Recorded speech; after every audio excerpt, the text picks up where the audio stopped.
మృత సముద్రానికి దగ్గరలో ఉన్న ఇశ్రాయేలు దేశంలోని 2 పట్టణాలు సొదొమ గొమొర్రా. ఈ సొదొమ గొమొర్రాల పరిస్థితిని బైబిల్లో మనం చూస్తే వాళ్ళెంత క్రూరంగా జీవించారు.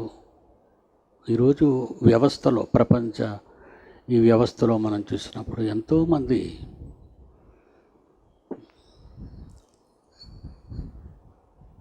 భారత ప్రజలకు, ప్రపంచ ప్రజలకు ఆవేదన మిగిల్చిన రోజులను మనం చెప్పచ్చు. ఎక్కువ మంది 99% వాళ్ళు ఏ విధంగా డిస్ట్రాయ్ చేస్తున్నారు జనాన్ని అని మనం ఆలోచిస్తే, ఒకనాటి సొదొమ గొమొర్రా పట్టణాలు అది మృత సముద్రానికి ఎక్కడున్నాయో ఇప్పుడు మీరు క్లిప్పులో చూద్దురుగానది. ఈ సొదొమ గొమొర్రా పట్టణాలు అనేవి ఇశ్రాయేలు దేశానికి చెందినవి. మృత సముద్రానికి తూర్పున ఉన్నటువంటి ఈ మృత సముద్రానికి ప్రక్కనే ఉంది సొదొమ గొమొర్రా. ఈ పట్టణాలు యోర్దాను నదీ ప్రవాహ జలాలతో ఈస్ట్ వెస్ట్ కృష్ణా గుంటూరు జిల్లాలు ఎలాగైతే గోదావరి కృష్ణా నదుల మధ్య సారవంతమై అన్నపూర్ణగా పేరు పొందిన విషయం ఈనాడు మనకు తెలుసు. ఒకనాడు ఆ దేశం కూడా సొదొమ గొమొర్రా పట్టణాలు కూడా అలాంటివి అని మీరు తెలుసుకోవాలి. ఇలా సారవంతమైన నేలలో అనుభవించిన వీళ్ళు వాళ్ళ జీవితాలు తిని మదించి ఎంత దారుణంగా తయారయ్యారంటే ఆదికాండం 19వ అధ్యాయము 4వ వచనం ఒకసారి మీరు చూడండి. ఆదికాండం 19వ అధ్యాయము 4వ వచనం. వారు పండుకొనక ముందు లోతు గారు ఆ పట్టణంలో ఉన్న కాలంలో ఆయనకి 2 కుమార్తెలు, భార్య. దేవుడు వాళ్ళను దీవించినప్పుడు ఇక పెళ్ళిళ్ళు కూడా ఏర్పాటు చేసుకున్నారు. లోతు గారు కూతుర్లిద్దరికి పెళ్లి చేయాలని. ఆ సమయాన్న ఆ ఊరు ప్రజల్లో ఎవరెవరు వచ్చి ఏం అడుగుతున్నారో లోతుతో అక్కడ వ్రాయబడింది.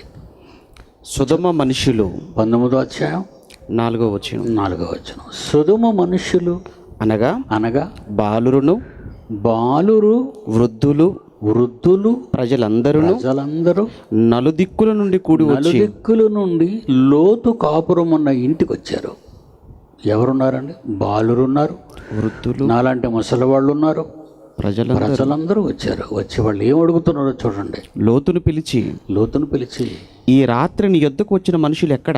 ఈ రాత్రి మీ ఇంటికి వచ్చారు మనుషులు. వాళ్ళ ఆడవాళ్ళ, మగవాళ్ళ, ఎవరు అసలు అనవసరం అండి. వాళ్ళకి ఎలా బిహేవ్ చేస్తున్నారో చూడండి. వాళ్ళు ఎంత దారుణంగా ప్రవర్తిస్తున్నారు. మీ ఇంటికి గెస్టులు వచ్చారు, వాళ్ళు ఎక్కడున్నారు? మేము వారిని కూడాలి, అనుభవించాలి. బాలురు అనుభవించాలా? వృద్ధులు అనుభవించాలా? యవనస్తులు అనుభవించాలి, పెద్దలు అనుభవించాలి. అంటే సెక్స్ అనేది ఈరోజు 2018 ఈరోజు ప్రపంచం ఆయా దేశాలు ఎలాంటి చట్టాలు చేస్తున్నాయంటే 2 మగవాళ్ళు పెళ్లి చేసుకోవచ్చు, 2 ఆడవాళ్ళు పెళ్లి చేసుకోవచ్చు. అమెరికా లాంటి క్రైస్తవ దేశం కూడా ఒక చట్టాన్ని చేసింది ఒబామా కాలంలో, ఆయన పాలనలో. అబార్షన్ చట్టబద్ధం చేసింది అమెరికా. ఒక క్రైస్తవ దేశం అక్రమంగా దేవుడిచ్చిన బహుమానం, పిల్లలు దేవుడిచ్చే బహుమానం, గర్భఫలం ఆయన ఇచ్చిన బహుమానం అని బైబిల్లో రాయబడింది. అలాంటి గర్భవతి అయిన తల్లి ఆ బిడ్డను చంపటానికి ప్రభుత్వం చట్టం చేసింది. దేవుడి దయ వల్ల మన దేశం ఆ దారుణమైన స్థితికి రాలేనందుకు మన దేశాన్ని, మన సంస్కారాన్ని మనం అప్రిషియేట్ చేయాలి. అమెరికా లాంటి అగ్రరాజ్యం ఇలాంటి పరిస్థితులకు దిగజారిపోతుంది అంటే ఇక చిన్న దేశాలు ఏమైపోతాయో. ఈ మధ్యకాలంలో మనం ఈ దేశంలో, రాష్ట్రంలో, పలు ప్రాంతాల్లో, కొన్ని రాష్ట్రాల్లో, ఉత్తర భారతదేశంలో ఈ సెక్స్ అనే దానికి బలైపోయిన ఎందరో బాబాలు భక్తులు, అది క్రైస్తవుల్లో కానివ్వండి, హైందవ సోదరులో కానివ్వండి, ముస్లింలో కానివ్వండి, ఎవరిలోనైనా సరే అవి ఎంత దారుణంగా జరుగుతున్నాయో మరి వార్తల్లోకి వచ్చేటప్పుడు న్యాయస్థానాలకు వాళ్ళు విధించిన శిక్ష, ఇవన్నీ మనం చూస్తుంటే ప్రపంచాన్ని కమ్ముకుంది ఇది. ఒక శరీరం మరొక శరీరాన్ని అనుభవించాలి. ఆకలి వేస్తే ఆకలి తీర్చుకోవడానికి మనిషి ప్రయత్నిస్తాడు, దప్పిక వేస్తే చల్లటి నీళ్ళు కోసం మనిషి ప్రయాసపడతాడు. కానీ తిని మదించిన వాళ్ళు చిన్నపిల్ల, పెద్దోడు, ముసలితనమా, అసలు ఇదేం ఆలోచించటం లేదండి. అంత దారుణంగా వాళ్ళని చెరుస్తున్నారు, చంపుతున్నారు. దీని గురించి మీకు చెప్పవలసిన అవసరం లేదు. దేవుని పిల్లలారా, బాలురు, వృద్ధులు, మనుషులు వచ్చి లోతుతో చెప్తున్నారు, మీ ఇంట్లో ఉన్న గెస్టులని మా దగ్గరికి పంపండి అంటున్నారు. చూడండి, మేము వారిని కూడునట్లు మా యొద్దకు వారిని వెలుపలకు తీసుకురండి, మేము ఇక్కడే కూడుతాం వాళ్ళని. ఎంత దారుణమైన పరిస్థితి చోటు చేసుకుంది సొదొమ గొమొర్రాలో. ప్రశాంతమైనటువంటి లెబనాను పర్వతాల్లో పుట్టినటువంటి ఆ నది, జీవనదులు అంటారు వాటిని, గంగానది జీవనది. ఏమండి, గంగానది హిమాలయ పర్వతాల్లో పుట్టిన జీవనది, గంగోత్రి. నిజంగా జీవనదులు ప్రవహించే ఉత్తర భారత ప్రాంతాలన్నీ ఎంత సస్యశ్యామలమయ్యో మనందరికీ తెలుసు. కానీ ఈరోజు ఉత్తర భారతంలో జరుగుతున్న ఘోర కలి. ఎందుకంటే తినుటకు ఆహారం ఉంది, ఏమండి, మరి తిరగటానికి అన్ని అవకాశాలు ఉన్నాయి, మరి జీవితంలో ఏ కష్టం లేకుండా బ్రతుకుతున్న ఎంతోమంది ఈరోజు ఎంత దారుణంగా వారి జీవితాలని మరి ప్రజల మధ్య ఇబ్బందిని కలిగిస్తూ బ్రతుకుతున్నారు. ఈరోజు చట్టాలను కూడా ప్రక్కకు పెట్టి ప్రభుత్వాలు ఎలా నడుపుతున్నారో మరి మనకి తెలియనిది కాదు ఈ రోజుల్లో. దేవుని పిల్లలారా, కూడుతారట, వాళ్ళు పంపితే కూడుతారట. అప్పుడు దేవుడు ఒక డెసిషన్కి వచ్చాడండి. 18వ అధ్యాయం 20వ వచనం, ఆదికాండం 18వ అధ్యాయం 20వ వచనం. దేవుడు ఒక మాట అంటున్నాడు అబ్రహాముతో, మరియు దేవుడు తండ్రైన దేవుడు సొదొమ గొమొర్రాలను గూర్చిన మొర గొప్పది గనుకను, గొప్పది నా దగ్గర మొరపెడుతున్నారయ్యా. వాటి పాపము బహుభారమైనది. ఏ ప్రాంతం అయితే పాపము భారముగా ఉంటుందో ప్రజల మీద, దోపిడీకి కానీ, వ్యభిచారానికి కానీ, ద్రోహానికి కానీ, హత్యలకు కానీ, నరహత్యలకు కానీ, ఆత్మహత్యలకు కానీ, ఏ ప్రాంతం అయితే మలినమవుతుందో చట్టం చేయనిది దేవుడు తన చట్టాన్ని అమలు చేస్తాడు అప్పుడు. ఎందుకంటే కంచె చేను మేస్తున్నప్పుడు యజమాని ఏం చేస్తాడు? దేవుని పిల్లలారా, నిజంగా ఉత్తర భారతం ఈరోజు మీరు ఆలోచిస్తే ఒక భయంకరమైన వాతావరణంలోనికి వెళ్ళిపోయింది. ఇది సమ్మర్, మనందరికీ తెలుసు.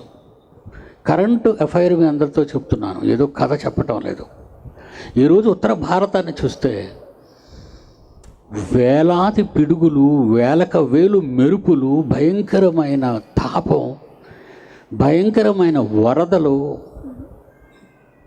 ఎంత దారుణంగా ఉత్తర భారతం రగిలిపోతుందో మీ అందరికీ తెలిసింది. దేవుని కోపం. దిక్కు లేని వారికి దేవుడే దిక్కు.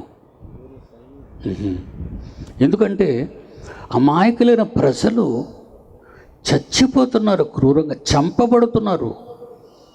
వాళ్ళ చేతిలోకి తుపాకులు తీసుకున్నారు, వాళ్ళ చేతిలోకి లాఠీలు తీసుకున్నారు, వాళ్ళ చేతిలోకి బాంబులు తీసుకున్నారు. ఎంత ఘోరం అయిపోతున్నారో మనందరికీ తెలుసు. అది దేవుని కోపం కాదంటారా? ఈరోజు దక్షిణ భారతంలో ఒక ఆంధ్రప్రదేశ్, ఏమండి, ఒక తమిళనాడు, ఒక కేరళ, ఒక కర్ణాటక, ఈరోజు ఒక విధంగా చూస్తుంటే ఉత్తర భారతంలో ఈరోజు జరుగుతున్నంత ఘోరం దక్షిణ భారతంలో జరగటం లేదు. ఎందుకంటే మంచివారు కొందరైనా ఉన్నారు, ప్రజల పట్ల ప్రేమను చూపించి తమ జీవితాలను అంకితం చేసుకున్న ఎంతోమంది త్యాగతనులు దక్షిణ భారతంలో ఉన్నారు. అందుకే దేవుడు మన ప్రాంతాన్ని మరి కాపాడుతున్నాడు. భవిష్యత్తులో ఏం జరగబోతుంది అది మాట్లాడుకునే ముందు గతంలో ఏం జరిగింది అది మనం పాఠాలుగా మనం తీసుకుంటే, దేవుడు ఒక నిర్ణయం తీసుకున్నాడు. వీళ్ళ పాపం అట సొదొమ గొమొర్రాల పాపం బహుభారమైనది. వారి మొర గొప్పది గనుకను, వాళ్ళ మొర గొప్పది గనుక, వాటి పాపము బహుభారమైనది గనుక, వాడి పాపము బహుభారమైనది గనుక నేను దిగిపోయి నా ఎద్దుకు వచ్చిన, నేను దిగిపోతానిక మనుష్యుల మధ్యకి. ఆ మొర చొప్పుననే దిక్కు లేని వారికి దేవుడే దిక్కు. ఒక అమాయక కుటుంబంకి గెస్ట్లు వస్తే ఆ కుటుంబంలోని గెస్టుల్లో మాకు పంపించు అని వాళ్ళు అడుగుతున్నారని అడిగిన వారిలో వయసున్న వాళ్ళ యవనస్తులు అనుకున్నారా? బాలురు, వృద్ధులు, ప్రజలందరూ. పాపం నిజంగా అండి, లోతుగారు అంటున్నారు, అయ్యా నాకు పెళ్లి కాని 2 కూతుర్లు ఉన్నారు, వాళ్ళ పంపుతాను, వాళ్ళని అనుభవించండి. ఎందరో అమాయకుల ఆర్తనాదాలు, ఎందరో అమాయకులు భయంతో కూడిన ప్రార్థనలు దేవునికి చేయటం వల్ల దేవుడు దిగిపోయాను అంటున్నాడు. నేను దిగిపోయి అంటున్నాడు. ఇకపోతే హెచ్చరిక ఏం చేస్తున్నాడో ఒకసారి మనం చూద్దాం. దేవుడు ఏ విధమైన హెచ్చరిక చేశాడు? 19వ అధ్యాయం 24వ వచనం, ఆదికాండం. బైబిల్ ఉన్న వాళ్ళందరూ తీయండి. 19వ అధ్యాయం 24 వచనం, 25, 28 వచనాల్లో మనం చూస్తే, అప్పుడు యెహోవా సొదొమ మీదను గొమొర్రా మీదను యెహోవా యొద్ద నుండి, దేవుని యొద్ద నుండి. చూడాలి మీరు ఇక్కడ, నాయకులైన దేవుని పిల్లలు మనమంతా. రాజు అయినా, మంత్రి అయినా, సామాన్యుడైనా, ప్రతి మనిషి దేవునికి ప్రత్యక్షంగా పిల్లలు. వాళ్ళంతా దేవుని పిల్లలు. అలాంటి దేవుని పిల్లల రోదన, ఆవేదన, కడుపు మంట దేవుడు విన్నప్పుడు ప్రజల మంచిగా దిగుతాడు ఆయన.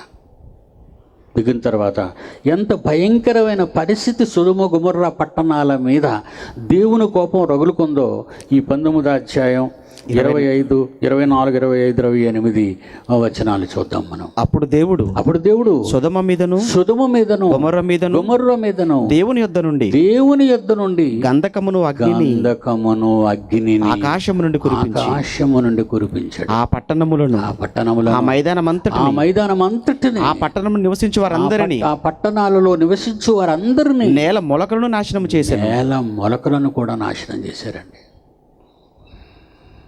దేవుని కోపం. చట్టానికి లొంగని వారు, న్యాయానికి లొంగని వారు, ధర్మాన్ని జరిగించిన వారు ఒకవేళ ఉన్నారా, వాళ్ళ వలన జరుగుతుందా లేదా అని దేవుడు ప్రత్యక్షంగా ప్రతి క్షణం ప్రపంచ మానవాళిని వెదకి చూస్తున్నాడు. ఆయన లేడు అని మనం అనుకోవద్దండి. ఆయన ఉన్నాడు, దేవుడు ఉన్నాడు. ఆయన దిగవలసిన సమయం ఏంటో తెలుసా? ప్రజల రోదన, అక్రమకారుల పాలన, దోపిడీ దొంగల వలన ప్రజలు అనుభవిస్తున్న వేదన, ఇవన్నీ 100 అంతలు అయిపోగానే దేవుడు దిగుతాడండి, విడిచిపెట్టడం.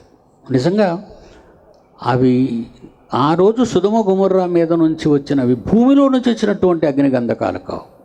దేవుడు ప్రకృతిలో భూమిని సృష్టించినప్పుడు ఎన్నో గనులను, గంధకపు గనులను పెట్టాడు, బొగ్గు గనులను పెట్టాడు, మరి ఆయిల్ గనులను పెట్టాడు, బంగారు గనులను పెట్టాడు.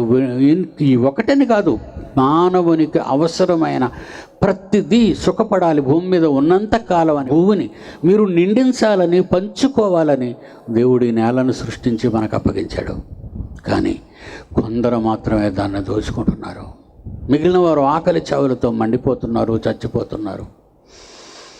మనకు తెలుసు, మన రైతు సోదరులు ఎందరో వాళ్ళ ప్రాణాలను పొలాల్లోనే పండనప్పుడు, ఆ నేల పండనప్పుడు వాళ్ళు అక్కడ తమ ప్రాణాలను విడిచి, పురుగులకు మందేయాలనుకున్న రైతు తన ప్రాణం తీసుకోవటానికే మందును వాడుకొని అక్కడే చచ్చిపోతున్నాడు. ఇలాంటి ఆవేదనకరమైన దుస్సంఘటనలు జరుగుతున్నప్పుడు దేవుడు ఊరుకుంటాడని మనం అనుకోవడం పొరపాటు. దేవుడు చూస్తున్నాడు. ఇకపోతే సొదొమ గొమొర్రాల మీద కురిసిన అగ్ని గంధకాలు. ఒకసారి మనం సొదొమ పట్టణాన్ని స్క్రీన్ మీద మనం చూద్దాం. ఇది సొదొమ గొమొర్రా పట్టణం. ఇది ఇప్పుడు భూమి మీద ఉన్న ప్రాంతం అండి, లేని ప్రాంతం కాదు ఇది. ఇది ఎక్కడో మండిపోయినట్టుగా మంటలలో కాలిపోయినట్టుగా మనకి ఈ భూభాగం అంతా ఇది ఈ ప్రాంతం అంతా కనబడుతుంది. చూడండి, పొరల పొరలుగా కనబడుతుంది. పైనుంచి వచ్చినటువంటి గంధకం ఎంత పవర్ఫుల్ అంటే ఈ సైంటిస్టులు ఈరోజు వాళ్ళు పట్టుకున్నది ఒకసారి మనం ఆలోచిద్దాం. ఎందుకంటే ఆ రోజు ఆ కురిసిన అగ్ని గంధకాల ఫారెన్హీట్ 6000 డిగ్రీలు ఫారెన్హీట్ అంటాడు, సెంటిగ్రేడ్. 6000 సెంటిగ్రేడ్తో కూడినటువంటి భయంకరమైనటువంటి గంధకం దిగుతుందండి. భూమిలో నుంచి వచ్చిన గంధకం వేరు, ఆకాశం నుంచి వచ్చిన దేవుడి నుంచి వచ్చిన ప్రకృతిలో నుంచి వెలువడిన గంధకం వేరు. ఈ గంధకాన్ని రెండింటికి తేడాలు చెప్తూ, మొదటిది వైట్ పొర చూసుకోనండి. ఆ వైట్ పొర, ఈ వైట్ పొర కాల్షియం సల్ఫేట్. ఈ కాల్షియం అంటే ఈ భూగర్భ శాస్త్రవేత్తలు అక్కడికి వెళ్ళిన తర్వాత వాళ్ళ యొక్క ఎగ్జామ్స్లో వాళ్ళ అనాలిసిస్లో వాళ్ళు చేసిన టెస్టుల్లో అక్కడ చూడండి, మీకు ఒకటి వైట్ పొర ఒకటి కనబడుతుంది, కాల్షియం సల్ఫేట్ అంటారు దాన్ని. రెండోది బూడిద రంగు పొర ఒకటి కనబడుతుంది చూడండి, అక్కడ బూడిద రంగు పొర. ఈ బూడిద రంగు పొర కాల్షియం కార్బోనేట్ అంటున్నారు దాన్ని. అంటే ప్రకృతి సిద్ధమైన సల్ఫరు, ప్రకృతి సిద్ధమైన భూమిలో నుంచి మనం తీసినటువంటి గంధకం. భూమిలో నుంచి తీసిన గంధకాన్ని మనం చూసాం, పసుపుగా ఉంటుంది.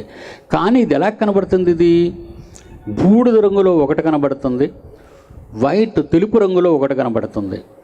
ఈ ప్రకృతి సిద్ధమైన సల్ఫరు భిన్నమైన సల్ఫరుగా ఇది కనబడుతుంది. ఇది చూసారా భూమిని ఎలా కోసేసిందో మరి చూడండి. అగ్ని పర్వతాలలో నుంచి వచ్చిన లావా భూమిని కోసినట్టుగా ఉండదండి, భూమి మీద పారటం మనం చూస్తుంటాం. నేషనల్ జియోగ్రఫీలో కానివ్వండి, లేదంటే డిస్కవరీలో కానివ్వండి, మీరు చూస్తుంటారు. ఆ అగ్నిపర్వతాలు, హవాయిలో అగ్నిపర్వతాలు పేలిపోయిన తర్వాత వచ్చినటువంటి లావా కొన్ని వేల మందిని అక్కడ ఉండకుండా చేసేసింది, ఊర్లో ప్రవేశించేసింది. అది దానివల్ల నేల కోసుకుపోదు, నేల మీద పారుతుంది, గడ్డగట్టుతుంది, భయంకరమైనటువంటి ఘన పదార్థంగా లావా మారిపోతుంది. అది భూమి లోపలి భాగంలో మండుతున్నటువంటి మట్టి. అది బాగా కాలిన తర్వాత కొమ్మరివాడు మట్టిని బాగా కాలిస్తే అది ఎంత గట్టితనంగా బ్రిక్ అనేది కానీ, ఆ వస్తువు అనేది కానీ, కుండలు కానీ, పాత్రలు కానీ మరి కొమ్మరివారు చేసినప్పుడు బాగా కాలింది గట్టిగా ఉంటుంది, అటు ఇటు కాలింది మెత్తగా డ్యామేజ్ అవుతుంది. కానీ ఆకాశం నుంచి కురిసే ఈ గంధకం, అగ్ని గంధకం వలన నేల ఎలా పొరలుగా కట్ అయిపోయిందో చెప్తున్నాడు చూడండి. చూస్తూ ఇప్పుడు ప్రయోగంలో జరిగిందండి ఇదంతా. చరిత్రలో ఒకనాడు సొదొమ గొమొర్రా యోర్దాను నది తీరంలో లేదా మృత సముద్రానికి ఇది దగ్గరగా ఉన్నటువంటి ఇజ్రాయేల్ దేశంలోని ఈ ప్రాంతం అంతా ఇంత దారుణంగా మండిపోయింది అంటే కారణం చూసారండి, ఇక్కడ మనుష్యులకి నివసించటానికి అవకాశం లేనిదిగా మారిపోయిందండి ఇది. చూసారు కదా, మనుషులు మరి ఇక దాని వేడి ఎంత భయంకరంగా ఉంటుందో. అప్పట్లో ఉన్నటువంటి అక్కడ మనుషులు, కొంతమంది శాస్త్రవేత్తలు వెళ్ళారండి అక్కడికి, భూగర్భ శాస్త్రవేత్తలు వెళ్ళారు. వాళ్ళు వెళ్ళిన తర్వాత ఈ తవ్వకాలు చూసిన తర్వాత అక్కడ మనిషి కానీ మొలక కానీ ఉండదండి. మనిషి ఉండొచ్చు కానీ బ్రతకడానికి సరిపోదు. ఏదైనా నిప్పు కానీ తగిలింది అంటే అండి సల్ఫర్ గంధకం అంటుకుంటుందండి. గంధకం మండుతున్నట్టుగా ఉంటుంది కానీ మంటలు మాత్రం రావండి, పొగ మాత్రం చాలా భయంకరంగా ఉంటుందండి గంధకం. ఇప్పుడు మన భూమిలోని తీసిన గంధకం. కానీ ఈ గంధకం ఒకసారి మనం చూస్తే అండి, చిన్న నిప్పు ఏమాత్రమో చిన్న వేడి తగిలించినా అది రాజుకోవడం మొదలు పెడుతుందండి. ఆ గంధకం ఇప్పుడు నిప్పు తగిలిస్తాడండి, ఆ నిప్పు తగిలించిన తర్వాత అది మండడం ప్రారంభిస్తుంది. అందుకే మనుషులు ఆ ప్రాంతంలో ఉండటానికి, నివాసాలు ఏర్పాటు చేసుకోవడానికి భయపడతారు. చూసారా, ఒక మందుగుండు సామాగ్రి ఎలాగైతే, మందు సామాన్లు ఎలాగైతే అంటుకుంటాయో అలాగేనండి ఆ భయంకరమైన పొగ. ఆవంలో నుంచి భయంకరమైన పొగలు వచ్చినట్టుగా ఈ థర్మల్ పవర్ ప్రాజెక్ట్స్ మీరు చూస్తుంటారు. ఆ గొట్టాల్లో ఇప్పుడు వస్తున్న పొగ మండుతున్న బొగ్గు వాళ్ళ విద్యుత్ శక్తి తయారు చేసేటప్పుడు వచ్చేది. కానీ ఇది మండుతుంటే వచ్చేది మాత్రం ఇలా నిప్పు వేడి తగిలిస్తే చాలండి భయంకరంగా మారిపోతుంది. ఈ తవ్వకాల్లో వాళ్ళు అక్కడ కొన్ని పాత్రలను కనుగొన్నారు, కొన్ని మనుషులు చనిపోయిన ఆ నమూనాలు అలాగక్కడ ఆ తవ్వకాల్లో కనబడుతున్నట్టుగా అప్పుడు మనం చూడగలం. చూద్దాం చూడండి ఒకసారి మనం ఆ తవ్వేటప్పుడు ఆ లోపల ఎముకలు, పాత్రలు, పుర్రెలు అవన్నీ వాళ్ళు తవ్వకాల్లో నుంచి బయటకు తీశారు. అంటే 6000 డిగ్రీల ఫారెన్హీట్ సెంటిగ్రేడ్ వద్ద విపరీతమైన భయంకరమైన వేడిలో నేలంతా కరిగిపోయినట్టుగా కనబడుతుందండి. దేవుని పిల్లలారా, చూసారా, ఆ ప్రాంతాల్లోకి ఆ తవ్వుకొని ఆ లోపలికి వెళ్ళేసరికి అక్కడ మానవుని తాలూకా ఎముకలు కొన్ని, అలాగే వాళ్ళు ఉపయోగించే పాత్రలు కొన్ని ఆర్కియాలజిస్టులు వాటిని అదిగో చూసారా, వాటిని బయటకు తీశారు. ఆ పాత్రలు, ఆ ఎముక మొక్కలు. అంటే దేవుడు ఎంతగా వాళ్ళని నాశనం చేశాడు అన్నది మనకి ఈ శాస్త్రవేత్తలు, ఆర్కియాలజిస్టులు, భూగర్భ శాస్త్రవేత్తలు వాళ్ళు తవ్వి తీసిన వాస్తవాలు. అసలు సొదొమ గొమొర్రాల మీద పైనుంచి కురిసిందా, అది ఎంతవరకు నిజం అని మనం మీరు అనుకుంటున్నారా? కొండ పెంకులు కానీ, చికముకి రాళ్ళు కానీ, అది నిజంగా నిప్పంటిస్తే చాలండి, అవి రాసుకుంటున్నాయి. బైబిల్లో రాయబడినటువంటి ఈ ట్విన్ సిటీస్, హైదరాబాద్, సికింద్రాబాద్ ఎలాగైతే ట్విన్ సిటీస్గా తెలంగాణ రాష్ట్రంలో ఉన్నాయో, ఒకప్పుడు మన ఆంధ్ర రాష్ట్రంలో అది హైదరాబాద్, సికింద్రాబాద్ ఎలాగైతే ట్విన్ సిటీస్గా ఉన్నాయో, ఆ రోజుల్లో కూడా యోర్దాను నదీ తీర ప్రవాహంలో మరి మృత సముద్రానికి దగ్గరగా ఉన్నటువంటి ప్రాంతంలో ఈ సొదొమ గొమొర్రా పట్టణాలు, అది కూడా చూడండి, సొదొమ అని కనబడుతుంది చూడండి, అక్కడ కిందకు వచ్చేసరికి గొమొర్రా అని కనబడుతుంది చూడండి. ఇవి మృత సముద్రానికి దగ్గరగా ఉంది. ఇప్పుడు మనకున్న మహాసముద్రాలు చాలా ఉన్నాయి కదండి. మన ఇండియాకి బంగాళాఖాతం ఉంది, అరేబియా సముద్రం ఉంది, ఇండియన్ ఓషన్ ఉంది, మహాసముద్రం. ఇలా ప్రపంచం అంతా ఉన్న ఈ ఓషన్స్లో ఉప్పు శాతం 3.5% ఉంటుందండి. ఉప్పు 3.5. కానీ మృత సముద్రం యొక్క ఉప్పు శాతం ఎంత తెలుసా? 45% అండి. ఈవెన్ మీరు ఇండియన్ ఓషన్లో కానివ్వండి, పసిఫిక్ ఓషన్లో కానివ్వండి, అట్లాంటిక్ ఓషన్లో కానివ్వండి, బంగాళాఖాతంలో కానివ్వండి, అరేబియా సముద్రంలో కానివ్వండి, ఈ సముద్రాల్లో ఉప్పు శాతం 3.5% ఉంటే ఈ ఉప్పు శాతం 45% అండి. ఆ శాతానికి మరి లోతు గారి భార్య ఉప్పు స్తంభంగా మారింది.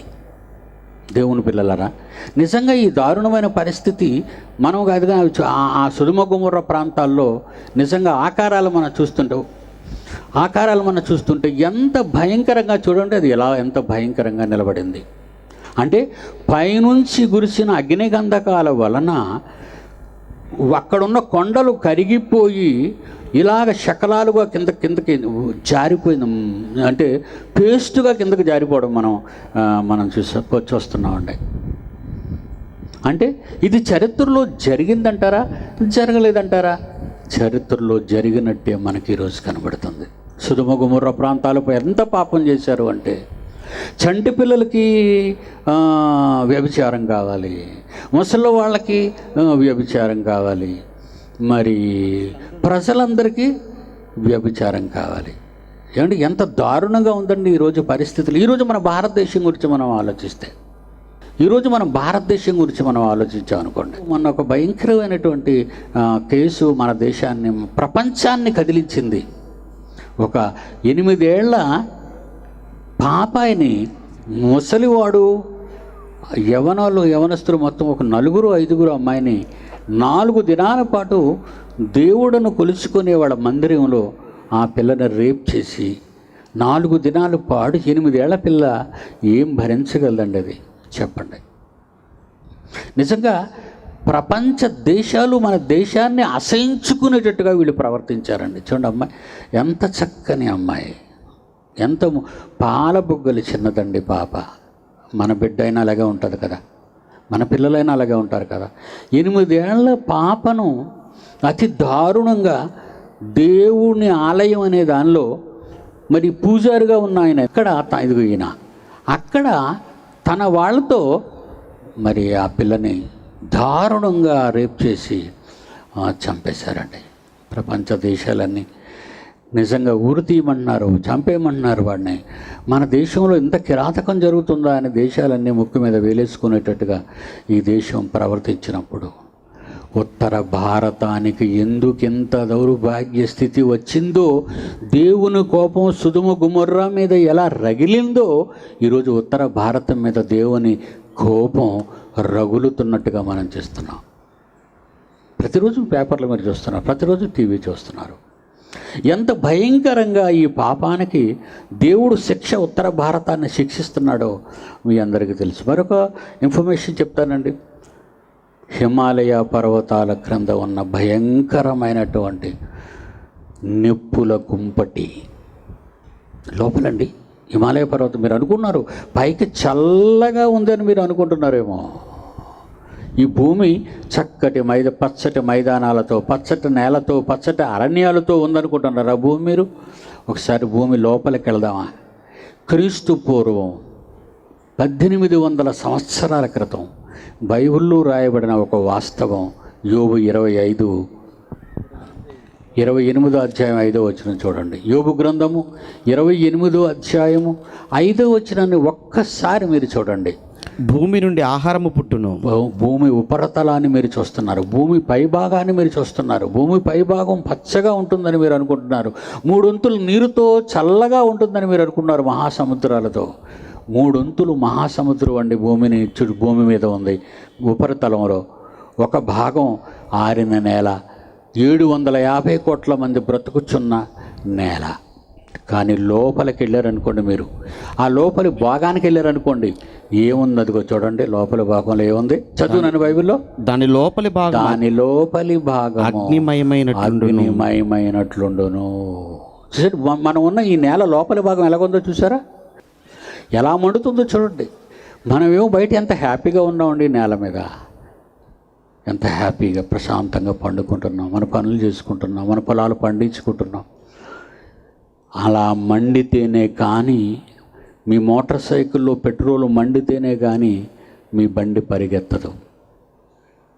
ఒక డీజిల్ ఇంజిన్లో, ఒక డీజిల్ వెహికల్ డీజిల్ మండితేనే కానీ మీ బండి పరిగెత్తదు, మీ లారీ, మీ కారు పరిగెత్తదు.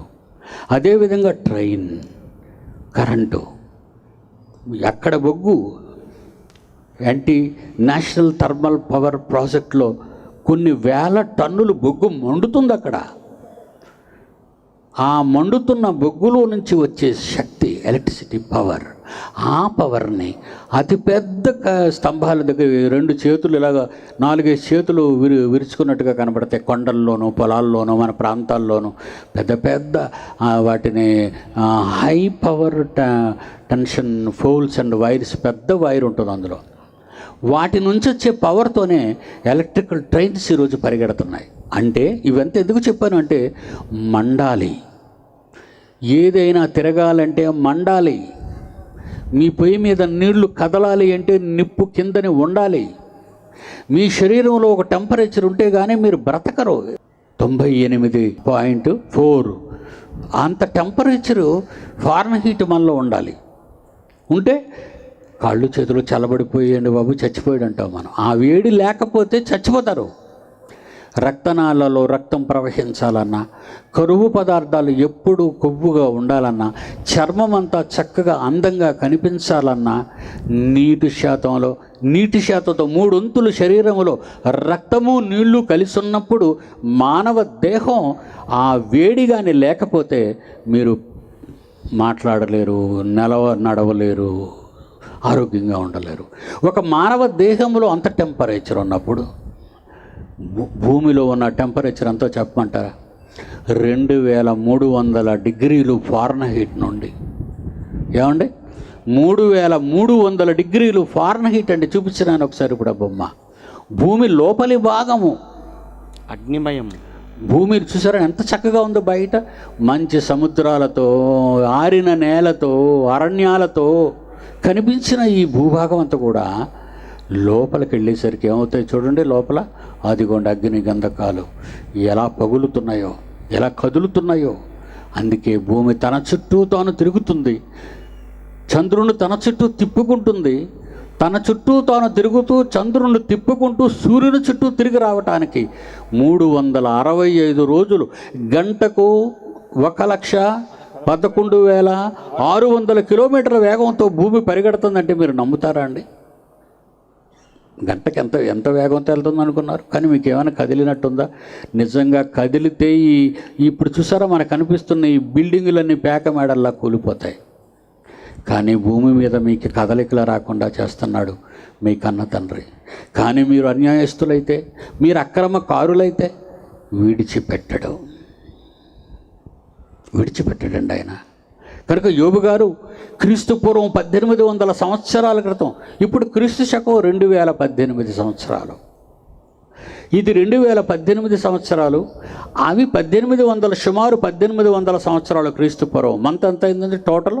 3800 సంవత్సరాల క్రితం భూమి లోపల చూడండి, గంధకాలతో మండుతున్న నేలే కరిగిపోతున్న విషయం అండి.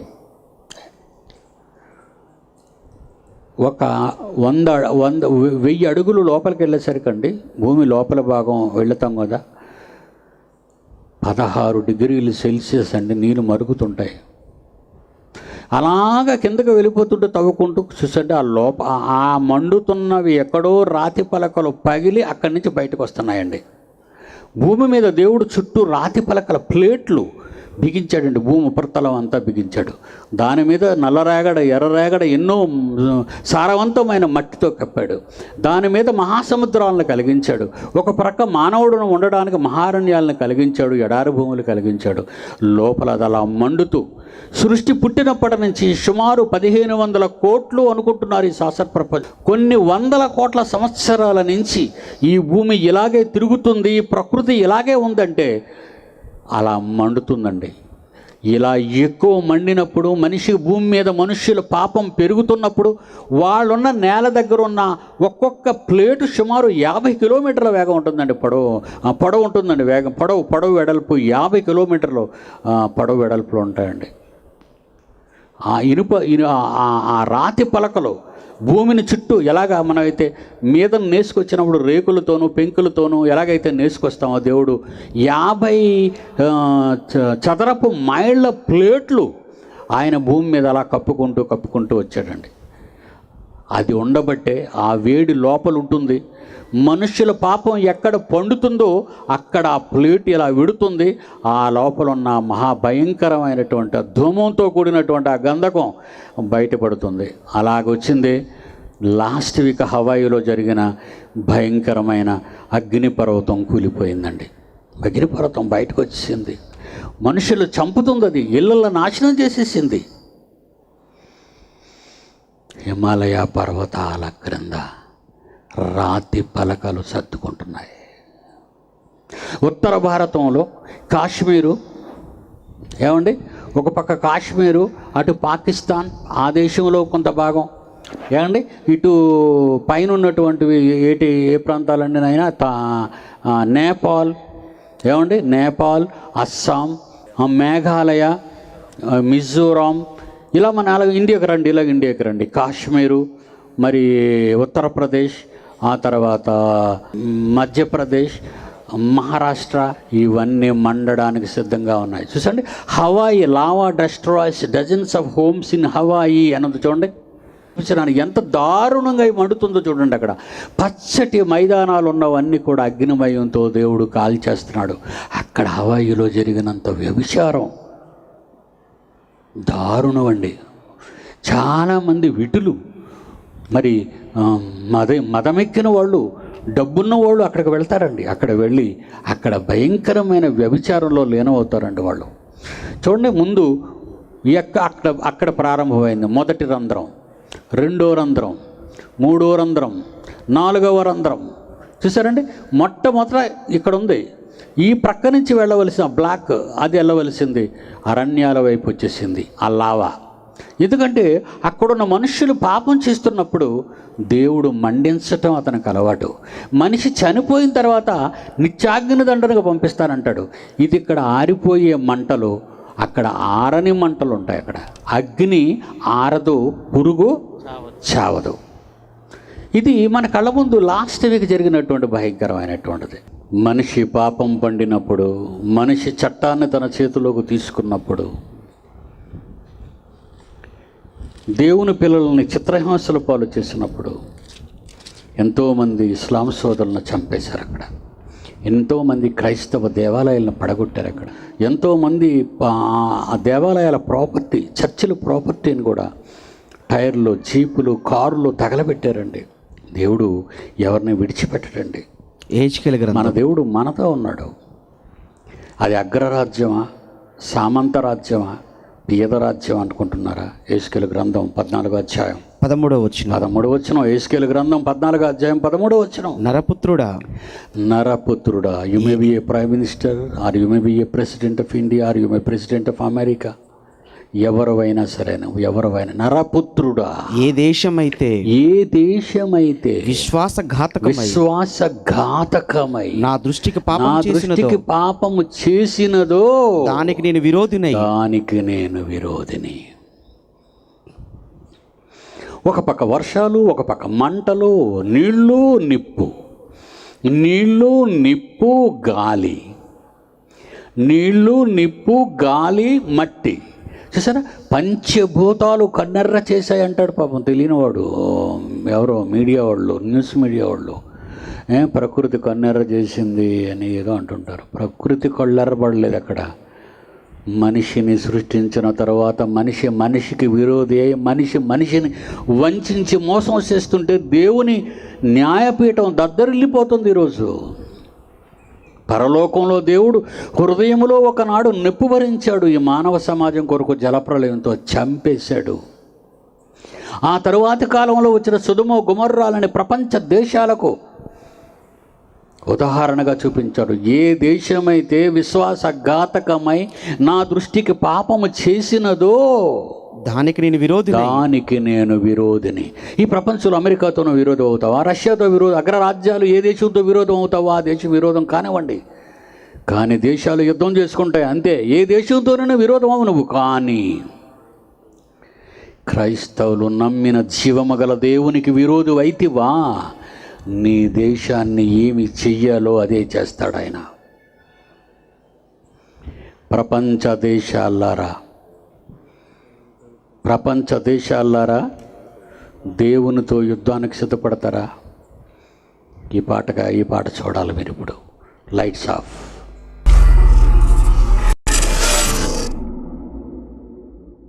దేవుని తీర్పు. అన్యాయం చేసిన వారు చట్టం నుండి తప్పించుకుంటే దేవుని చట్టం ఏం చేస్తుందో ఈ పాటలో చూడండి.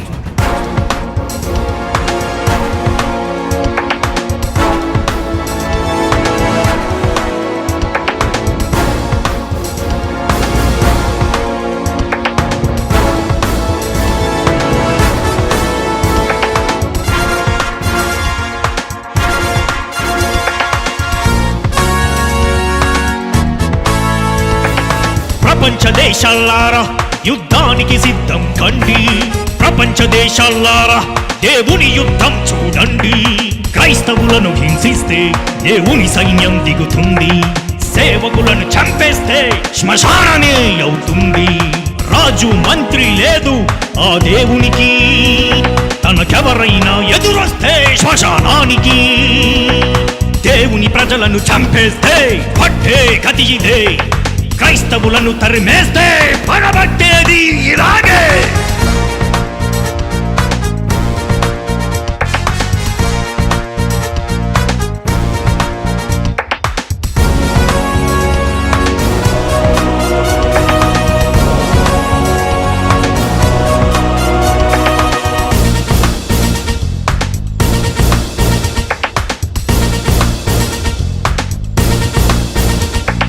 న్యాయం ధర్మం ఉంది, పక్షపాతమే లేదు అతనికి.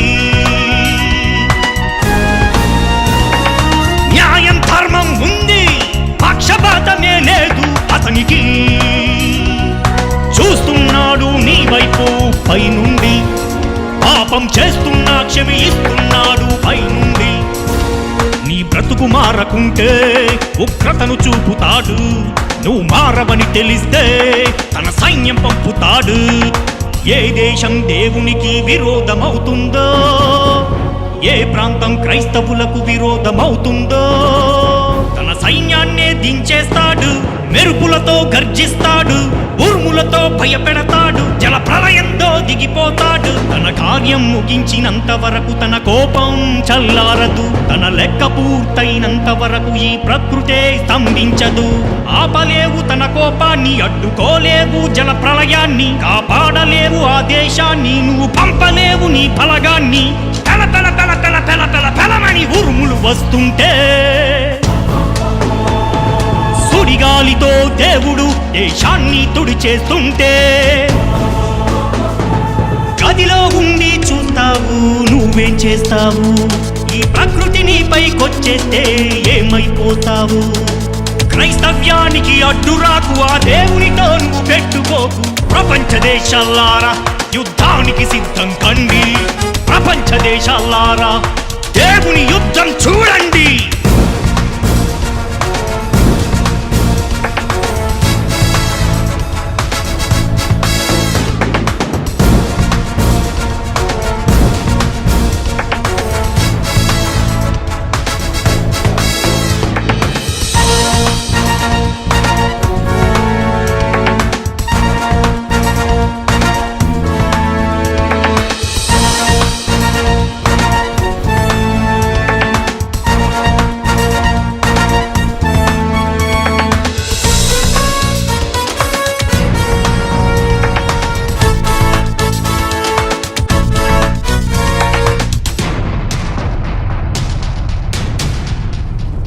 దేవుని చట్టం ఉంది, భూమి మీద అది అమలు జరుగుతుంది. దేవుని చట్టం ఉంది, భూమి మీద అది అమలు జరుగుతుంది.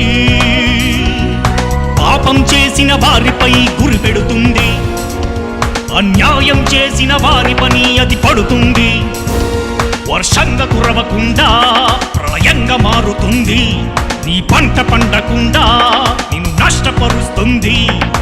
ఏ దేశం దేవుడు లేడని అని అంటుందో, ఏ ప్రాంతం క్రైస్తవులను అవమానిస్తుందో ఆ ప్రాంతాన్నే గురిపెడుతుంది, అందరినీ చంపేస్తుంది, కరువులను రప్పిస్తుంది, రోగాలతో నిన్ను చంపేస్తుంది. ఉగ్రవాదివైతే దేవుడు మహోగ్రతను చూపిస్తాడు, మత ఛందసవాదైతే నిన్ను మంచం పట్టించేస్తాడు. చూడలేవు తన రూపాన్ని, ఉగ్ర రూపమైన తన కోపాన్ని, తప్పించుకోవు నువ్వు నరకాన్ని, తప్పించలేరు నీ మరణాన్ని. పరపర పర పర పర పర పరమని గుత్తుకలను కోసేస్తే ఆడవాళ్లను పట్టుకొని చెరిచేసి అమ్మేస్తుంటే, పాపాలు ఎక్కువైపోతుంటే నిన్నే చేస్తాడు. వారి ఆర్తనాదాలు వినపడితే నిన్ను చంపేస్తాడు. దేవుడు చూస్తూ ఊరుకోడు, నీ అంతం చూడక మాడుకోడు. ప్రపంచ దేశాలారా యుద్ధానికి సిద్ధం కండి, ప్రపంచ దేశాలారా దేవుని తీర్పులు చూడండి.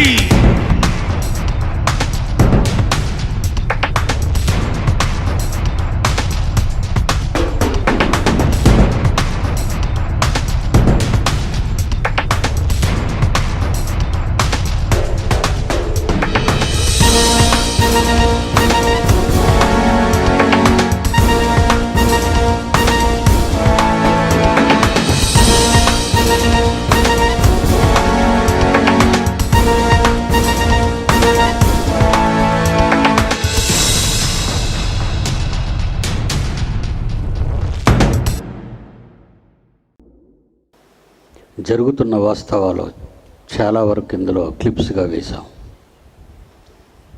ఇండియా మీదకి దేవుని కోపం రగులుకుంటుంది, ఉత్తర భారతాన్ని అతాకుతలం చేస్తుంది.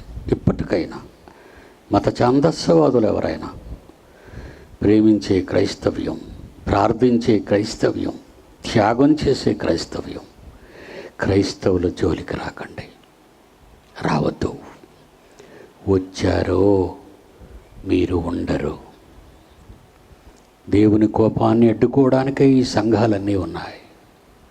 మీ కొరకు ప్రార్థిస్తున్నారు సంఘ కాపరులు, సంఘ పెద్దలు, సువార్త సేవకులు. మంచిని బోధించాలని మీ ఊరికి వస్తే రాకూడదని బోట్లు పెట్టుకుంటున్నారు మీరే.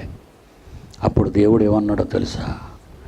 మీ పాద ధూళి దులిపేయండి, ఆ పట్టణానికి, ఆ ఊరి వెలుపలికి వచ్చిన తర్వాత అన్నాడు. ఎందుకో తెలుసా? ఈ భయంకరమైన పరిస్థితులు నీ ఊరికి, నీ పట్టణానికి, నీ దేశానికి వస్తాయి.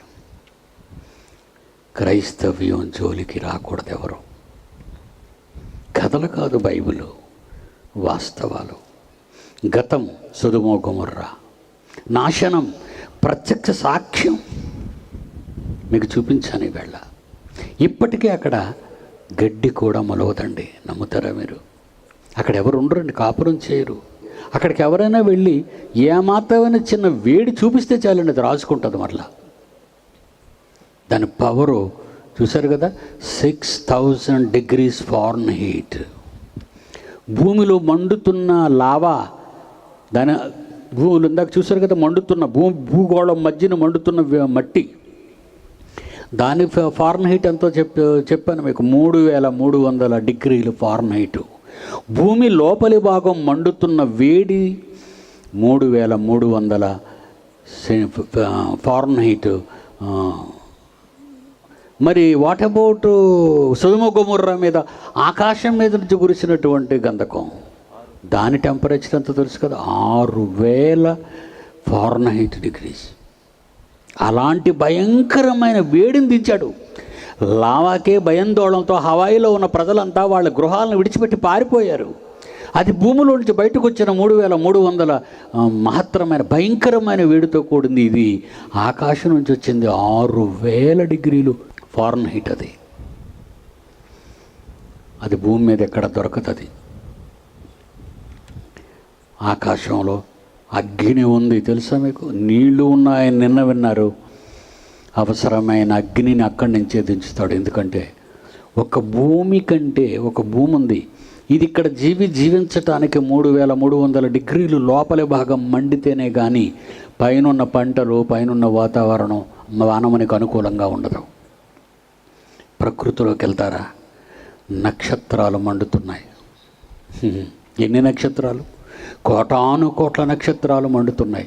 మరి వాటికి చల్లదనం కావాలి కదా, మహాజల వలయాన్ని సృష్టించాడు అవి మండకుండా ఉండాలని. మీరు ఇక్కడి నుంచి చూసి చల్లని జాబిల్లి, చల్లని తారలు, నక్షత్రాలు చల్లనగా మంచి వెన్నెలతో మంచి కాంతినిస్తాయని మీరు అనుకుంటున్నారు. అవి కొన్ని 100 కోట్ల కాంతి సంవత్సరాల దూరంలో అనంత విశ్వంలో దేవుడు పెట్టాడు.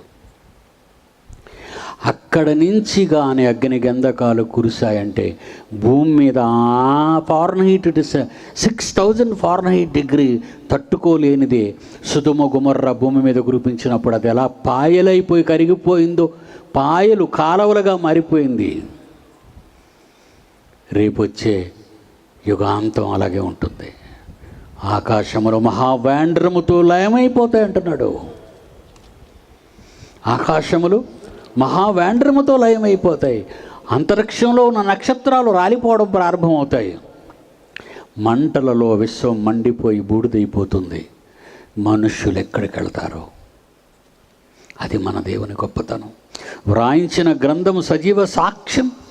ఈ మానవ సమాజం, ఈ కర్కశ హృదయాలు కలిగిన రాక్షస జాతి అయిన మనుష్యులు సొదొమ గొమొర్రాలో జరిగింది నిజమా కాదా? వెళ్ళు లెబనాన్కి, వెళ్ళు మృత సముద్రానికి, వెళ్ళు సొదొమ గొమొర్రా పట్టణాలు, నేల ఒకసారి అక్కడ ఆర్కియాలజిస్టులు కలు, భూగర్భ శాస్త్రవేత్తలు కలు నిజం చెప్తారు. కొన్ని వేల సంవత్సరాల క్రితం మనం నివసిస్తున్న ఈ భూగోళం మీద ఉన్న ఒక 2 పట్టణాలు ఆకాశముడి గురించి అగ్నిగంధకాలతో మండిపోయిందన్న సాక్ష్యం సజీవంగా ఇప్పుడు అక్కడ ఉంది. నమ్మవా బైబిల్ని? ఇంకా మత గ్రంథం అంటావు ఇది అంటే నీలాంటి పిచ్చివాడిని ఇక ఎవ్వరూ బాగు చేయలేరు. అందుకే దేవుడు ఒక మాట అన్నాడు, ఎవడైనా నువ్వు విననివాడైతే విననివానిగానే ఉండనిమ్ము. నువ్వు చెప్పింది చెప్పాయి నాయనా, నువ్వు చెప్పింది చెప్పాయి. వినలేదా? నువ్వు వెళ్ళిపో అక్కడి నుంచే. ఏనైనా మోసెస్ బాధపడుతున్నావు నువ్వు. చూడు తండ్రి, నన్ను అసహ్యంగా మాట్లాడుతున్నారు. నీ దగ్గరికి ఆటం వచ్చిందా, మా దగ్గరికి రాలేదా అని కోరహ కుటుంబీకులు అంటున్నారు నాన్న అని తండ్రితో విన్నవించుకున్నాడు సాత్వికుడైన మోసెస్. మోషే నా ఇల్లంతటిలో నమ్మకమైన వాడని ఏ మోషేను గూర్చి దేవుడు గొప్ప సాక్ష్యం చెప్పాడో ఆ మోషే చెప్తున్నాడు, తండ్రి ఈ ఆత్మ నీ దగ్గరికే వచ్చిందా మోజెస్, మా దగ్గరికి రాలేదా అని కొరహ కుటుంబీకులను అవమానపరుస్తున్నారు లక్షలాది ఇశ్రాయేలీల మధ్య. వాళ్ళు నన్ను చిన్న చూపు చూస్తున్నారు తండ్రి అన్నప్పుడు మీ దేవుడు నా దేవుడు ఏమన్నాడో మీ అందరూ చదువుకున్నారు. మోషే నువ్వు పక్కకు వెళ్ళిపో అన్నాడు. ఆ కోరహ కుటుంబాలందరినీ ఒక ప్రక్కకు పెట్టమన్నాడు. అంతే, భూమి బద్దలైపోయింది. సంఖ్యాకాండం 16వ అధ్యాయం 23వ వచనం. అప్పుడు యెహోవా మోషేకి ఇలాగ సెలవిచ్చాడు మోషేతో, కోరహు దాతాను అబీరాముల యొక్క నివాసముల చుట్టుపక్కల నుండి, కోరహు దాతాను అబీరాముల నివాస ప్రాంతాల చుట్టుపక్కలను తొలగిపోండి. వాళ్ళున్న దగ్గర మీరు ఉండకండి, దూరంగా వెళ్ళిపోండి. లోతు నీ పిల్లలిద్దరిని నీ భార్యను తీసుకున్న దగ్గరున్న కొండ మీదకి పారిపో ఆ రోజు చెప్పాడు. మోజెస్తో చెప్తున్నాడు, కోరహు అబీరాము ఆ కుటుంబాల నుంచి మీరు దూరంగా వెళ్ళిపోండి వాళ్ళ నివాసాల దగ్గర నుంచి అని. ఏం చేశాడో తెలుసా? చదువు నాయన. 32వ వచనం. భూమి తన నోరు తెరచి వారి కుటుంబములను కోరహు సంబంధులందరూ శత్రుశేషం ఉండకూడదని వారి సమస్త సంపాదనను మిరింగేసింది. నెర విడిచింది, నెర కలిసిపోయింది, సజీవంగా మరణించారు, మృతుల లోకానికి వెళ్ళిపోయారు. వారును వారి సంబంధులందరూ ప్రాణముతో పాతాళములోకి జారిపోయారు. భూమి వారిని మృంగివేసెను. వారి సమాజంలో ఉండకుండా నశించి, ఇశ్రాయేలు సమాజంలో ఉండకుండా 40 సంవత్సరాల ప్రయాణములో మంచి వాళ్ళను పాడు చేసే దుష్ట హృదయాలు ఉండకుండా వాళ్ళని లేపేశాడు దేవుడు. ఎప్పుడైతే ఈ భారతీయ జనతా పార్టీ పరిపాలనలోకి వచ్చి మత ఛందస్వాదులను పార్టీలుగా చేర్చుకున్నారో, ఎప్పుడైతే ఘోరకలి జరగడం ఆరంభమైందో తెలుసా మీకు? ఆ రోజు నేను నా తండ్రితో చెప్పాను, తండ్రి ఉత్తర భారతాన్ని ఏం చేస్తావో నీ చేతులకు అప్పగిస్తాను. అప్పుడు ఒక మాట చెప్పానండి మత ఛందస్వాదులందరికీ, భారతదేశంలోని మత ఛందస్వాదులకి, ఎప్పటికైనా మీరు మనస్సు మార్చుకునే క్రైస్తవుల జోలికి వెళ్ళకండి. వాళ్ళు మంచివాళ్ళు. ఏం చేశారు? మీ గురించి ప్రార్థన చేస్తారు, వాళ్ళు మీకు మేలు చేసేవాళ్ళు. వాళ్ళ మీదకి మీ కోపం ఎందుకు? మేము ఇస్లాం వాళ్ళమా? బాంబులు వేసి మిమ్మల్ని ఉగ్రవాదులుగా మారి మిమ్మల్ని చంపడానికి వచ్చామా? లేదే. మీరెందుకు మత ఛందస్వాదుల ఉగ్రవాదులుగా మారిపోయి భారతదేశంలో, మరి ఎంత చక్కటి ఈ దేశంలో మనం అంత అన్నదమ్ముల్లో కలిసి ఉండవలసిన ఈ దేశంలో క్రైస్తవ్యానికి కళంకం అంటగడుతున్నారు. మా మనోభావాలు దెబ్బతీసే యేసుక్రీస్తుకు వివాహం అంటున్నారు, ఆయనకు పిల్లలు అంటున్నారు, మాది విదేశీ మతం అంటున్నారు. తప్పు చేస్తున్నారు. భారతీయ జనతా పార్టీతో చెప్పిన తప్పు చేస్తున్నారు. మీరు వెంటనే ఇవన్నీ మానుకుంటేనే తప్ప మీ బ్రతుకులు తెల్లవారిపోతాయి. దేవుని కోపం ఉత్తర భారతం మీద మండుతుంది. ఎందుకో తెలుసా? మన కోసం, మన భద్రత కోసం, మన శాంతి కోసం. దేవుడు మీ తండ్రి, ఆయన ఒప్పుకున్న జనం మీరే ప్రియులు ఆయనకి, మీరే రాజులు ఆయనకి, మీరే యాజకులు ఆయనకి, పరిశుద్ధ జనం మీరు.